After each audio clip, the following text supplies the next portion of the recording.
Guys, কেমন আছেন? আশা করি সবাই ভালো আছেন। তো আমি আলহামদুলিল্লাহ ভালো আছি। আর আজকে পর্ব 3তে কিন্তু আপনাদেরকে স্বাগতম। তো আমি এইচডি রুবেল। আর আজকে কিন্তু মাথায় প্রচুর পরিমাণ প্যারা, যেমন প্রতিদিন কিন্তু সব রকমের প্যারা থাকে না, তো আজকে প্যারাটা একটু বেশি।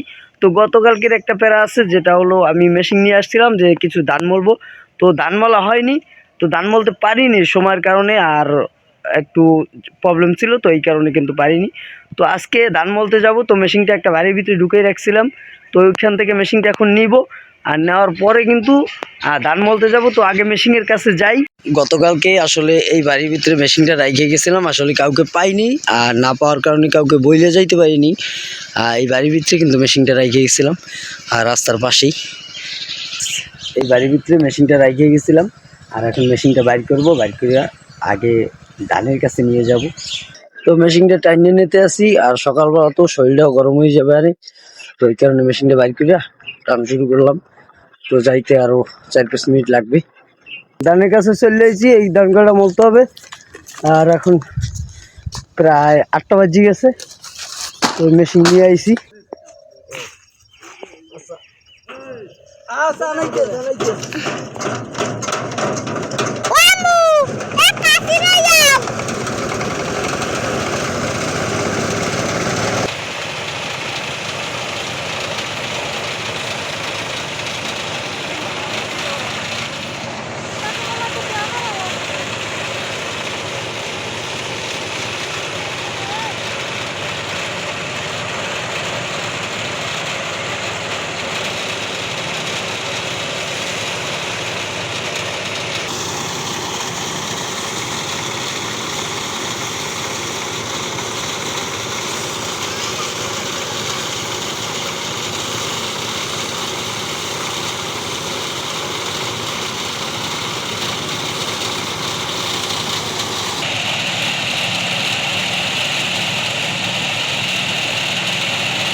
সকালবেলা খালি পেটে 2 জায়গায় ধান মলছি, আর এখন তাও আপনার সকাল চা আর বিস্কুট খাইছিলাম, আর এখন যাব খাইতে। আর এখন বাজে গেছে প্রায় 10:30।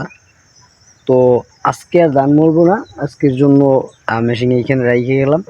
হয়তো বিকেলে অল্প কয়টা ধান মলতে পারি, আর নাহলে তো মেশিন ভিতরে ঢুকেই যাবো, আর বিকেলে মললে তো তাও দেখবেন।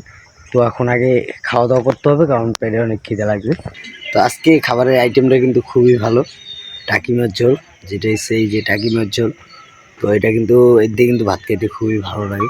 তো আগে খাওয়া দাওয়া করি, তার সকালবেলা কিন্তু অনেক কাজ করে এলাম, আর ধান মরলাম, তো মেলা কাজ হইলো। তো আর একটা প্যারা ছিল, যেটা হলো সুপারি পাড়তে যাওয়ার কথা কালকে 8বার দিন আমাদের এখানে। তো কালকে রবিবার, 8বার দিন। তো কালকে বাজার করতে কিছু সুপারি পারতে হইতো, আমাদের গাছে কিছু সুপারি আছে, তো ওটা আব্বাই গেছে পারতে। তো আমি আজকে বিকালে এখন 11টা বাজে গাড়ি এখন বাইর করব। তো গাড়ি নিয়ে হয়তো ঘন্টা 3-4 গাড়ি চালাবো, তারপরে বন্ধ করব। তো দেখি গাড়িতে কত টাকা ইনকাম করা যায়। আসলে কপাল খারাপ হলে যা হয় আর কি। তো গাড়িটা বাইর করে একটা টিপ মারছি, আপনার হয়তো 90 টাকার মতো মারছি ভাড়া। তো হঠাৎ করে দেখতেছি সামনের চাক্কা এই যে পুরো লিক, মানে ওই যেটা গিয়েছে দেখেন। আজকে গাড়িটা এখন ঠিক করার পরে আর গাড়ি আজকে আর চলাবো না। তো আগে গ্যাস থেকে গাড়িটি ঠিক করে গুছ করে রাখি। তো গাইস, আমার ভিডিও যদি ভালো লাগে তাহলে লাইক কমেন্ট শেয়ার করতে ভুলবেন না, আর একটা সাবস্ক্রাইব করবেন। তো দেখা হবে নতুন ভিডিওতে, পর্ব নম্বর 4। তো ভালো থাকবেন, সুস্থ থাকবেন, বাই।